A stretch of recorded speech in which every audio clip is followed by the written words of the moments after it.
اور جب اس سے کہا جاتا ہے کہ خدا کا خوف کرو، اللہ سے ڈرو، تو نحوت اس کو اس گناہ پر اور دونا آمادہ کر دیتی ہے، اس کو سمجھانے کے بعد میں اور الٹا زیادہ غلطی کام کرنے بیٹھتا ہے۔ تو ایسے شخص کی کافی سزا جہنم ہے، ایسا آدمی کے لیے سزا کیا ہے؟ جہنم ہے۔ جہنم کے بارے میں آپ مرنے کے بعد کیا ہوگا وہ پڑھنے سے آپ کو جہنم کی حالت معلوم پڑ جائے گی، اور وہ بری ہی آرام گاہ ہے، وہ جہنم برا ہی رہنے کا ٹھکانہ ہے۔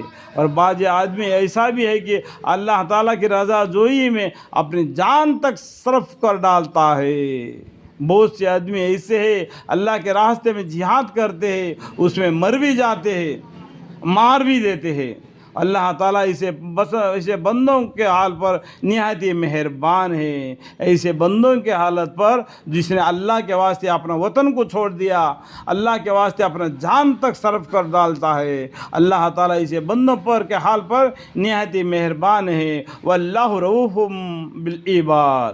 ایمان والو، اسلام میں پوری داخل ہو، اسلام کے اندر میں پورا داخل ہو جاؤ۔ جمعے کے دن کے نماز کے لیے، عید کے نماز کے لیے ایسا قدم و قدم ایسا مت چلو، لیکن دین اسلام کے اندر پورے داخل ہو جاؤ۔ ایمان والو، اسلام میں پوری داخل ہو، اور فاسد خیالات میں پڑھ کر شیطان کے قدم بہ قدم مت چلو۔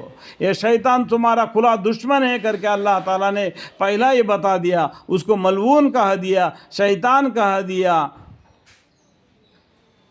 9واں پیجی میں لکھا ہوا ہے، آپ دیکھ لو۔ شیطان کے قدم بہ قدم مت چلو، واقع وہ تمہارا کھلا دشمن ہے، واقع وہ کھلا دشمن ہے۔ پھر اگر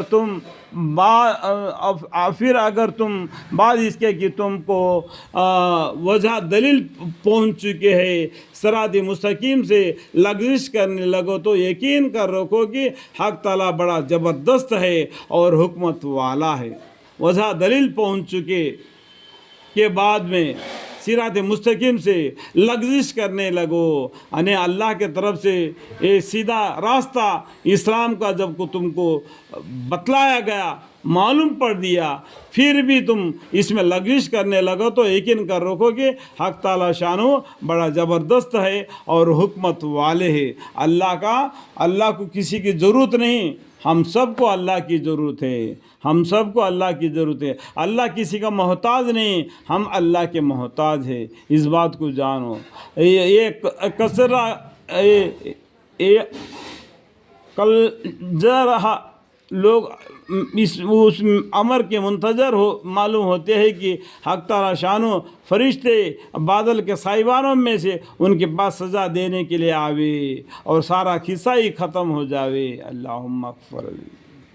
اور یہ سارے مقدمے اللہ تعالیٰ کی طرف سے رجوع کیے جائیں گے۔ آپ علماء بنی اسرائیل سے ذرا پوچھئے، آپ علماء بنی اسرائیل سے جو دیندار ہے، سمجھدار ہے، توریات کو پڑھے ہے، انجیل کو پڑھے ہے، ایسا وہ بنی اسرائیل سے ذرا پوچھئے تو صحیح کہ ہم نے ان کو کتنی وجہ دلیلیں دی تھی۔ اور جو شخص اللہ تعالیٰ کی نعمت کو بدلتا ہے، اس کے پاس پہنچنے کے بعد تو حق تعالیٰ شانو یقیناً سخت سزا دیتے ہیں۔ دنیائی معاشی کفار کو آراست پیراست معلوم ہوتی ہے، اور اس وجہ سے ان مسلمانوں سے تمسک کرتے ہیں۔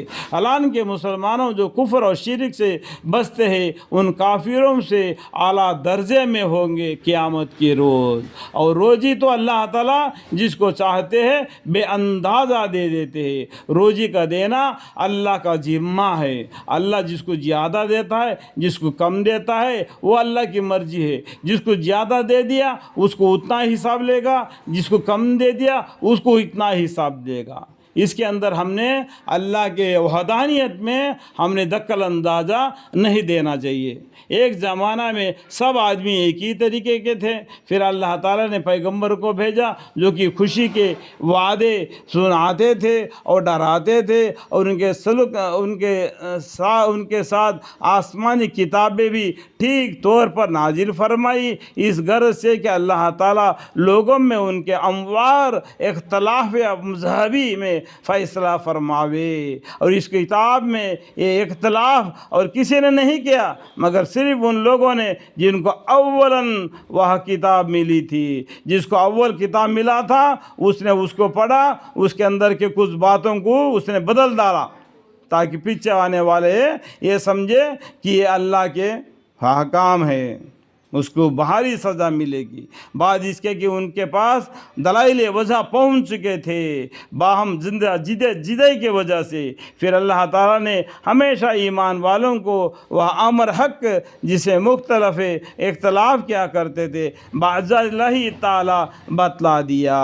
جو مومن پرہیزگار ہے، جو لوگ بنی اسرائیل یعنی توریات کو پڑھتے ہیں اور انجیل کو پڑھتے ہیں، جو اولاً جس کو ملا تھا وہ ان کو بدل ڈالتے ہیں، تو ان کو اللہ تعالیٰ نے معلوم فرما دیتے ہیں کہ یہ اختلاف کیا گیا ہے، یہ حکم یہ نہیں، یہ اللہ کا حکم یہ ہے کر کے ان کو دماغ میں اللہ تعالیٰ ایک ہی مختلف اختلاف کیا کرتے تھے بدلے بعض تعالیٰ بتلا دیتے ہیں اللہ تعالیٰ۔ اور اللہ تعالیٰ جس کو چاہتے ہیں اس کا راہی راستہ بتلا دیتے ہیں۔ اللہ تعالیٰ جس کو چاہتے ہیں نا اس کو اللہ کی راہی راستہ بتلا دیتے ہیں۔